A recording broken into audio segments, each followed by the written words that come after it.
بسم الله الرحمن الرحيم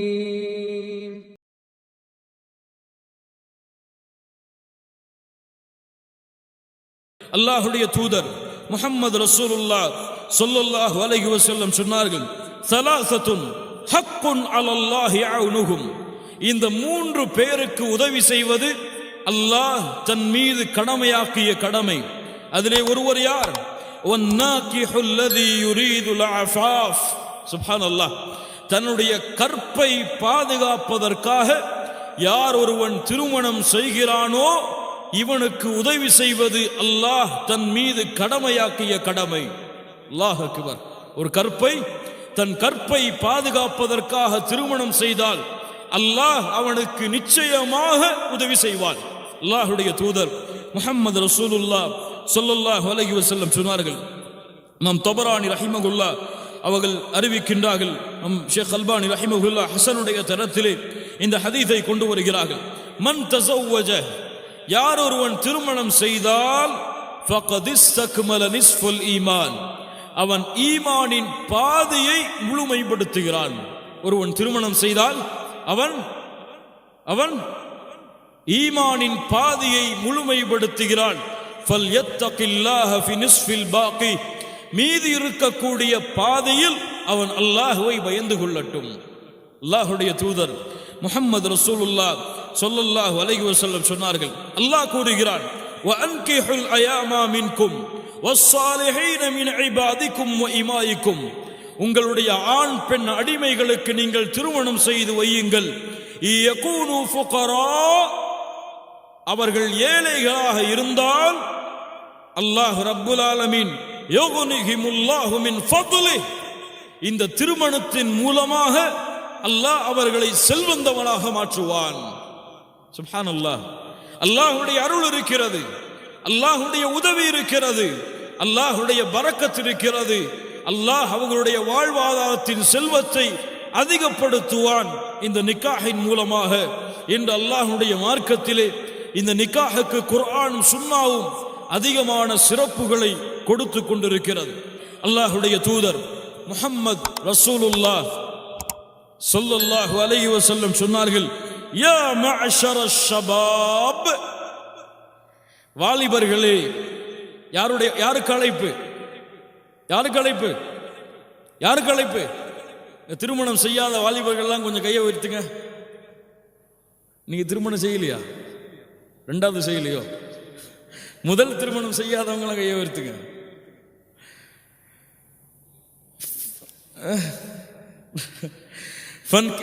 அல்லாஹ்வுடைய தூதர் முஹம்மது ரசூலுல்லாஹ் ஸல்லல்லாஹு அலைஹி வஸல்லம் சொன்னார்கள், யா மஅஷரஷ் ஷபாப், வாலிபர்களே.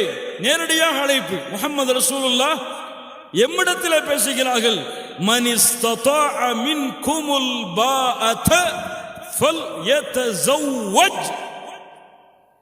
உங்களிலே யார் செல்வத்தாலும் உடலாலும் சக்தி பெற்றிருக்கிறார்களோ ஃபல்யதஸவ்வஜ், நீங்கள் திருமணம் செய்யுங்கள். விரும்பினால் செய்யுங்கள் என்று சொல்லவில்லை. என்ன சொன்னார்கள்? உங்களிலே செல்வத்தாலும் உடலாலும் நீங்கள் சக்தி பெற்றிருந்தால், வாலிபர்களே, முஹம்மது ரசூலுல்லாஹ் ஸல்லல்லாஹு அலைஹி வஸல்லம் அவர்கள் கொடுத்த அனுமதி, ஃபல்யதஸவ்வஜ், திருமணம் செய்யுங்கள். ஏன்? ஃபஇன்னஹு அகத்து லில்பஸர் வ அஹ்ஸனு லில்ஃபர்ஜ். எதற்காக? அது உங்களுடைய பார்வையை தாழ்த்தும், உங்களுடைய கற்பை பாதுகாக்கும். சுப்ஹானல்லாஹ். உங்களுடைய பார்வையை தாழ்த்தும். அல்லாஹ் உங்களுக்கு கொடுத்த ஹலாலான பெண்ணை தேர்ந்தெடுத்து எதை நீ விரும்புகிறாயோ அதை தேடிக்கொள். உன் பார்வையை தாழ்த்தும் அது. வ அஹ்ஸனு லில்ஃபர்ஜ், உன்னுடைய கற்பை பாதுகாக்கும். வ மன் லம் யஸ்ததி', யாருக்கு செல்வத்தாலும் உடலாலும் முடியவில்லையோ, ஃபஅலைஹி பிஸ்ஸௌம், அவர் நோன்பை நோற்கட்டும். ஃபஇன்னஹு லஹு விஜா, அது அவருக்கு பரிகாரம். அப்போ அல்லாஹ்வுடைய தூதர் ஸல்லல்லாஹு அலைஹி வஸல்லம் என்ன சொல்லல? செல்வம் இருந்து உடலால் சக்தி இருந்தால் நீங்கள் திருமணம் செய்யுங்கள். அப்படி செல்வத்தாலும் உடலாலும் சக்தி இல்லை என்றால் உங்களுடைய ஆப்ஷன் என்ன? நோன்பு வச்சு கொள்ளுங்க, அது உங்களுக்கு இதற்கு பதிலாக அமையும் என்று அல்லாஹ்வுடைய தூதர் முஹம்மது ரசூலுல்லாஹ் ஸல்லல்லாஹு அலைஹி வஸல்லம் அவர்கள் சொன்னார்கள். தொடருங்கள், பின்னால் இதனுடைய விளக்கத்தை பார்ப்போம். அல்லாஹ்வுடைய மார்க்கத்திலே காரணம் இல்லாமல் யாரும் திருமணத்தை விடுவதற்கு அனுமதி கிடையாது. அல்லாஹ்வுடைய தூதர் முஹம்மது ரசூலுல்லாஹ் ஸல்லல்லாஹு அலைஹி வஸல்லம் அவர்களுடைய மனைவிமார்களில் ஒரு மனைவியை 3 சஹாபாக்கள் சந்திக்கிறார்கள். அல்லாஹ்வுடைய தூதருடைய இரவு வணக்கத்தை பற்றி கேட்கிறார்கள். அதை கேட்டவுடன் முன்பின் பாவங்கள் மன்னிக்கப்பட்ட முஹம்மது ரசூலுல்லாஹ் ஸல்லல்லாஹு அலைஹி வஸல்லம் அவர்களே இப்படி வணக்க வழிபாட்டிலே ஈடுபடும் பொழுது நாம் ஈடுபடக்கூடாதா?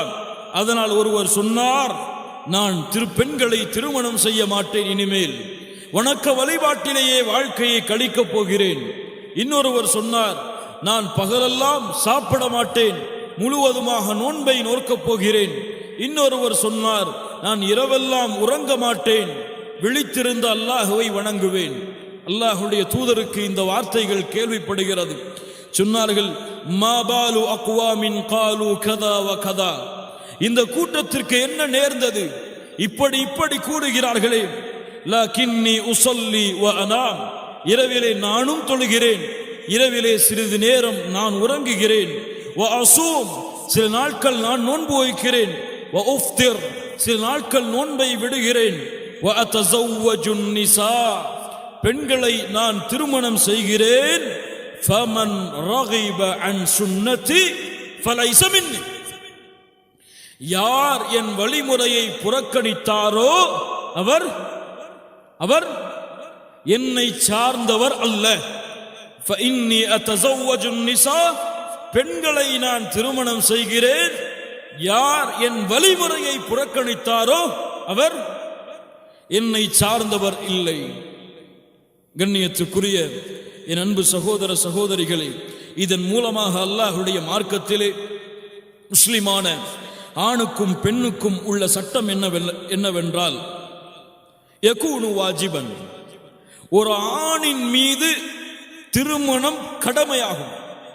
ஒரு ஆணின் மீது இது திருமணம் என்பது அல்லாஹ்வுடைய மார்க்கத்திலே ஒரு சுன்னா. திருமணம் என்பது அல்லாஹ்வுடைய மார்க்கத்திலே ஒரு சுன்னா.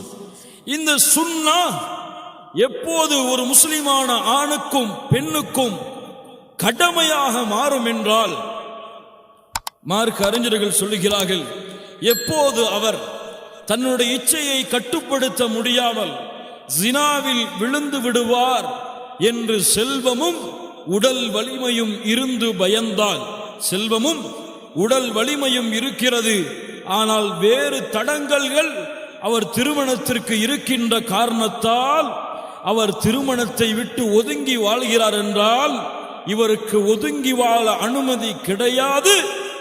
இவர் தன் ஈமானை, பார்வையை, கற்பை பாதுகாப்பதற்காக திருமணம் செய்வது வாஜிப். சட்டம் புரிகிறதா? திரும்ப சொல்லவா? இச்சையை கட்டுப்படுத்த முடியாமல் தன் இயற்கையான ஆசைகளை இயற்கையான ஹலாலான வழியில் செயலவழிக்க ஆசை இருந்தும், வசதியும் உடல் வலிமையும் இருந்தும், வேறு வேறு காரணங்களுக்காக வயதை காரணம் காட்டியோ அல்லது குடும்பத்தில் பெண்கள் இருக்கிறார்கள், இன்னும் நம்முடைய பெற்றோர்கள் அனுமதிக்கவில்லை என்ற காரணம் காட்டியோ ஹராமிலே விழுந்து விடக்கூடிய நிலையில் இருக்கக்கூடிய இந்த ஆணுக்கு இதை விடுவதற்கு, நிக்காஹை விடுவதற்கு அனுமதி கிடையாது.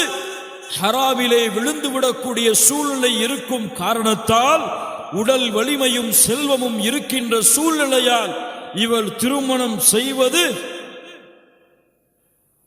கடமை. ஆணாக இருந்தாலும் பெண்ணாக ஆணாக இருந்தாலும் பெண்ணாக இருந்தாலும் யாருக்கு இது அனுமதிக்கப்பட்டது? சுன்னா, பொதுவானது. செல்வம் இல்லை, அதற்கு முயற்சி செய்து கொண்டிருக்கிறார், அவருக்கு தன்னுடைய இச்சையை கட்டுப்படுத்தக்கூடிய ஆற்றல் இருக்கிறது, ஹராமிலே விழுவதை குறித்த பயம் இல்லை என்றால் இவர் எப்போது விரும்புகிறாரோ அப்போது திருமணம் செய்யலாம். இவருக்கு வாஜிப் கிடையாது.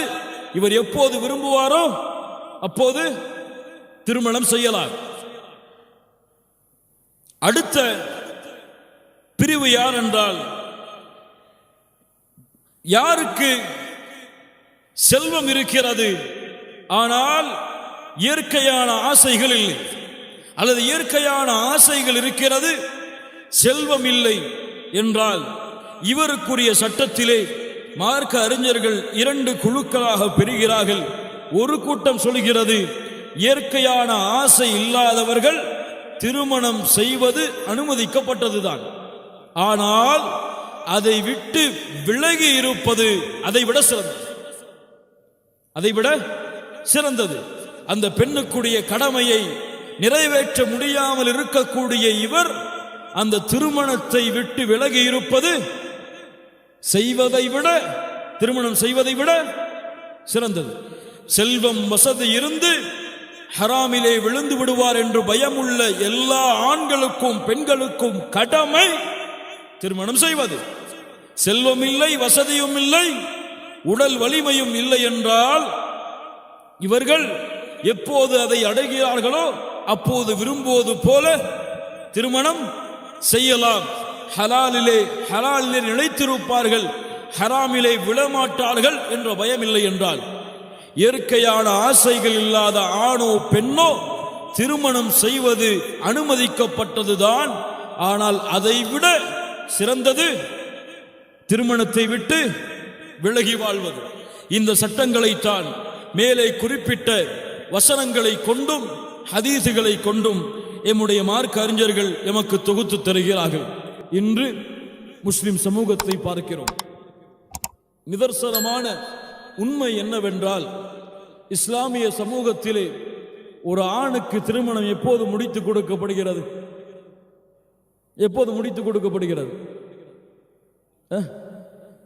அந்த பெற்றோர்கள் எப்போது விரும்புகிறார்களோ அப்போது. அப்படித்தானே? இல்லை யாருக்காவது மாற்று கருத்து இருக்கா? அந்த பெற்றோர்கள் எப்போது அந்த ஆணுக்கு திருமணம் செய்ய வேண்டும் என்று நாடுகிறார்களோ அப்போதுதான், அது எத்துணை வயதாக மாறினாலும் பரவாயில்லை, எங்களுடைய விருப்பத்தின்படிதான் எங்களுடைய மகனுக்கு திருமணம். பெண்களாக இருந்தாலும் அதே நிலைமைதான். அப்படித்தானே? செல்வத்தை சம்பாதிப்பார், லட்சமாக சம்பாதிப்பார், உடல் வலிமையும் பெற்று வருவார். ஆனால் வேறு வழி இல்லாமல் அவர் தன்னுடைய இயற்கையான ஆசைகளை கட்டுப்படுத்த முடியாமல் ஹராமிலே விழுந்திருப்பார். அதை பற்றி கூட அந்த பெற்றோர்கள் கவலைப்பட மாட்டார்கள்.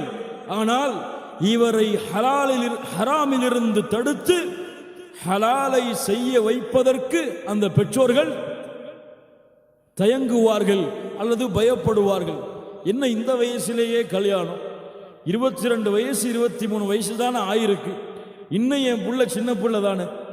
28 30 வயசு வந்த பிறகுதான் என் பிள்ளைக்கு நல்ல மெச்சூரிட்டி வரும், என் புள்ள ஒரு தரத்துக்கு வருவான், அப்போதான் கல்யாணம் பண்ணணும். அவனுக்கு 10 வயசுல தங்கச்சி இருக்கு, 22 வயசானாலும் இன்னொரு 10 வருஷம் பொறுத்தாதான் தங்கச்சிக்கு கல்யாணம் பண்ணி கொடுக்க முடியும். அதுவரை இவன் காத்திருந்தா பிரச்சனை இல்ல.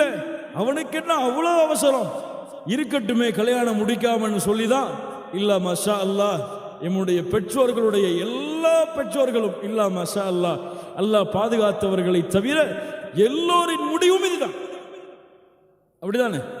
வீட்டில் மாடி கட்ட வேண்டியிருக்கு, தங்கச்சிக்கு கல்யாணம் பண்ணி கொடுக்க வேண்டியிருக்கு, அவனுக்கு மேல அக்கா இருக்கிறாங்க, அல்லது அவனுக்கு கீழே 3 தம்பிங்க இருக்கிறாங்க, அவங்களுக்கு படிப்பு செலவு இருக்கு. இப்போவே கல்யாணம் பண்ணி கொடுத்துட்டா அவங்களுக்கெல்லாம் செலவழிக்க மாட்டானே, நம்மளோட நடுத்தரில் விட்டுட்டு போயிடுவானே, மனைவி பின்னாடியே போயிடுவானே, அதுக்காகவே கல்யாணம் பண்ணி இந்த வயசுல என்ன கல்யாணம் சொல்லி எம்முடைய சமூகம் திருமணத்தை தாமதப்படுத்தும் காரணத்தால் இன்றைய முஸ்லிம் சமூகத்துடைய வாலிபர்களின் நிலைமையை கொஞ்சம் சீர்தூக்கி பார்த்தால் அதில் என்ன இருக்கிறது என்று இச்சைகளிலும் ஆசைகளிலும் மூழ்கி மூழ்கி மூழ்கி விபச்சாரம் செய்வதை கூட இன்று முஸ்லிம் வாலிபர்கள் தவறாக பாவமாக கருதுவது கிடையாது. இன்று நடைக்கு முஸ்லிம் சமூகம் சென்று விட்டது.